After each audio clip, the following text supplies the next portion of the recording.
I'm your host, Caroline Moore, here with Eye on LC. Join us to keep up with the latest and greatest on campus.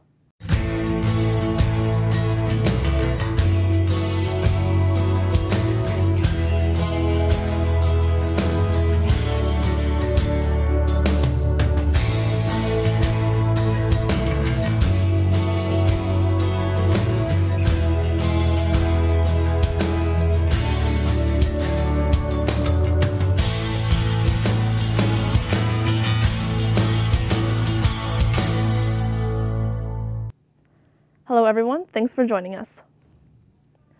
This past week was an exciting week for LC. Lynchburg students enjoyed homecoming events throughout the week and were greeted by LC alumni during the weekend.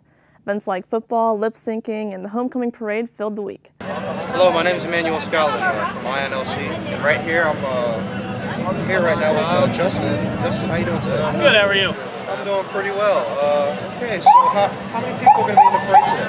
There's about 130 students in the parade, along with President Guerin and his wife. Wow, sounds like a lot of people. It is. Okay, is it bigger than last year? I would say so. Wow, that's pretty cool. So what are your thoughts? My thoughts is it's going to be a great day. It's beautiful weather out right now. We're going to drive 2 loops around campus, and it's going to be a great time for everybody. We're going to be throwing out candy as well as t-shirts, the homecoming t-shirts that I have on now. So look for us. Sounds like fun, Justin. Thanks for giving us your time. You're welcome. What can you tell me about Homecoming 2012's parade? Homecoming 2012 is a great time for a lot of people. We just came from a room full of alums talking about the expansion of the Student Center and generating the support for this great homecoming. A lot of spirit that we see as we come back to the homecomings, and we'd like to be a part of that. We really enjoyed being with the students last night at the Midnight Madness, and then with the dance that followed that. And then we're looking forward to this big parade today and all the great athletic events that'll be coming. Then there'll be an event tonight too. So it's really exciting. With the sirens and everything are going, everybody's excited to be a Hornet. It's a great day to be a Hornet. Thank you very much. I'm Jalen Winter at the unveiling of the new Burton Student Center, where students can build a taco, build a sundae, and build a building. Let's take a look inside and see what's occurring.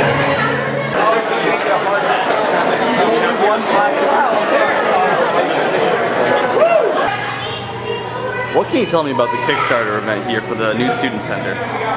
This event is the beginning event. This is how we kick off the public campaign for the Student Center, and it's focused on students.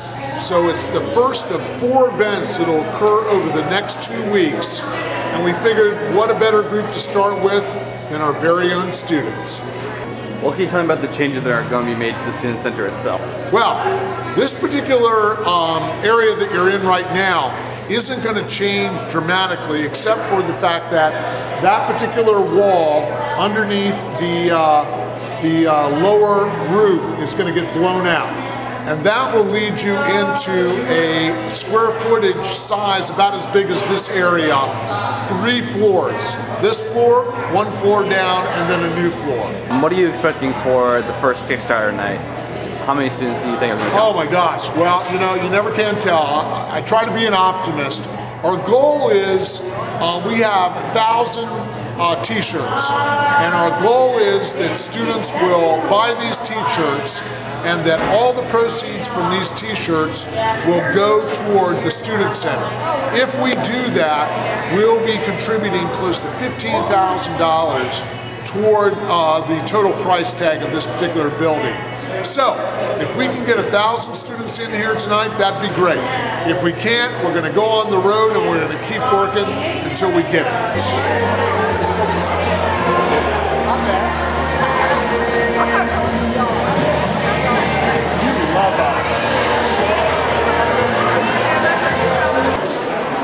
There's no real welcome center at Lynchburg College, and this will be that welcome center. Over 100 student, leadership, and diversity programs will be housed in the Student Center.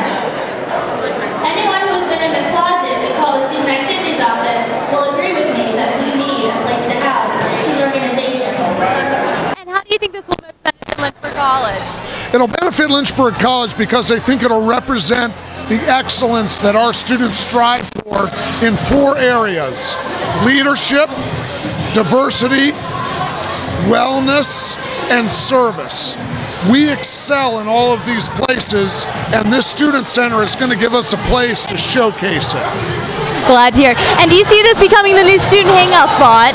Oh yeah, this is going to be like the den in the basement of your house, where you can come and hang out, get something to eat, check out all your emails, your Twitter accounts, your Facebook, hang out with your buddies all hours of the day and night. Sounds good to me. Any last words? It's a great day to be a Hornet. Thank you so much, Dean Eccles. We appreciate it.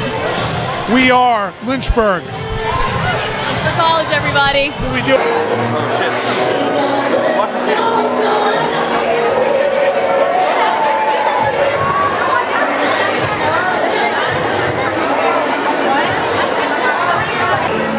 We are Lynchburg College, and we're looking forward to a new student center, a bright future with it. Back to the studio. Let's have a chance to catch up with all the local news with Jalen Windsor. Jalen?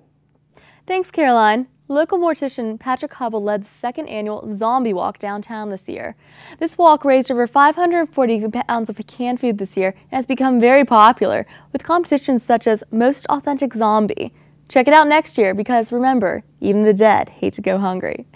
Lynchburg Station 6 Fire and Rescue has officially been servicing the community for a century. ILNLC would like to thank these brave men for their services. Lynchburg was also recently visited by Paul Ryan, the vice presidential GOP candidate. Hundreds showed up in support. Have an idea for a local news story? Send it in. And now, back to you, Caroline. Thanks, Jalen. And now we turn to Lisa Huber for our weekly weather report. How does it look out there, Lisa? Thanks, Caroline. We have an extremely nice week ahead of us. An upper-level ridge of high pressure is going to settle over 2/3 of the eastern part of the country. This means that the temperatures are going to be above normal for much of next week, with highs in the upper 70s and possibly even the lower 80s. And to make it even better, there will be no rain expected in that period. Now, let's look at our 7-day forecast. It's going to be sunny all week and warming up as the week goes on. It will begin in the mid-70s on Monday and increase into the upper 70s on Tuesday and Wednesday. It will be back to the mid-70s by the end of the week. Remember to like INLC Weather on Facebook to get your daily forecast every day. Back to you, Caroline. Thank you, Lisa. Looking for the latest in LC sports? Kestrel Curl has you covered. Kestrel? Thanks, Caroline. This was one successful homecoming week for the Hornets. They went a perfect 9-0, making the alums very proud. Our highlight game of the week is courtesy of field hockey as the ladies took on Lebanon Valley. A very close game it was. Back and forth throughout all of regulation, Kelsey Link tallied for the Hornets, giving them a 1-0 lead into intermission. Coming out of intermission, the Hornets got a green card and Valley got the equalizer on the advantage. With 5 minutes left to go, LC again found the back of the cage, but as Lee Corso would say, not so fast. The refs waved off the goal. Tie ball game means overtime. Overtime gave LC a few scoring opportunities, and after 2 failed attempts, Nelson scored and sealed up the 2-1 victory for LC. They also got a 2-1 win over Randolph-Macon. The ladies are 13-3 overall and a perfect 6-0 in ODAX. Like I said, it was a perfect week for the Hornets. Let's see how everything unfolded. Here are your Hornet headlines. Men's soccer found their groove as they blanked Eastern Mennonite 3-0 and Bridgewater 4-0. The fellows are 6-6-4 overall and 5-1-4 in conference play. Women's soccer packed on the goals, beating Hollins 11-0 and Shenandoah 5-1. They are 13-3 overall and a flawless 6-0 in ODAX. Volleyball was stellar as they won in straight sets over Emory and Henry and Eastern Mennonite and got a 3-1 victory over Bridgewater. They are 20-6 overall and 8-3 in the conference. The regular season is winding down, so be sure to keep your eye on LC Sports and head online for a full list of this week's games. Caroline? Thanks, Kestrel. Now to see what's happening with the rest of the world, we turn to Emmanuel Scotland in international news. Emmanuel? Thanks, Caroline. On October 21st, an explosion occurred in Damascus Old City, taking the lives of 13 people while the Syrian president, Bashar al-Assad, met with international mediator Lakhdar Brahimi. The bomb had been detonated outside a police station in the predominantly Christian Bab Talma neighborhood. A Pakistani schoolgirl by the name of Malala Yousafzai, who had recently been shot in the head by Taliban officials, is now communicating very freely. Doctors say that she definitely has physical damage to the brain, but appears to be functioning well intellectually and even has motor control to stand with the help of nurses. Also on October 21st, the Israeli Navy boarded a ship filled with human rights activists and halted their attempts to go to Gaza. The Israeli forces stormed the ship and took all of the passengers into custody. As a result of their unwillingness to cooperate and after ignoring calls to change the course. Thanks, Caroline. Thanks, Emmanuel. Thank you for joining us here at Eye on LC. Join us next week for coverage of exciting events such as Circle K International's Monster Bash, the class of 2015's Halloween Movie Night, and kids trick-or-treating at LC. If you want to see more, come like our Facebook page, follow us on Twitter, or check out our YouTube channel. Have a wonderful week.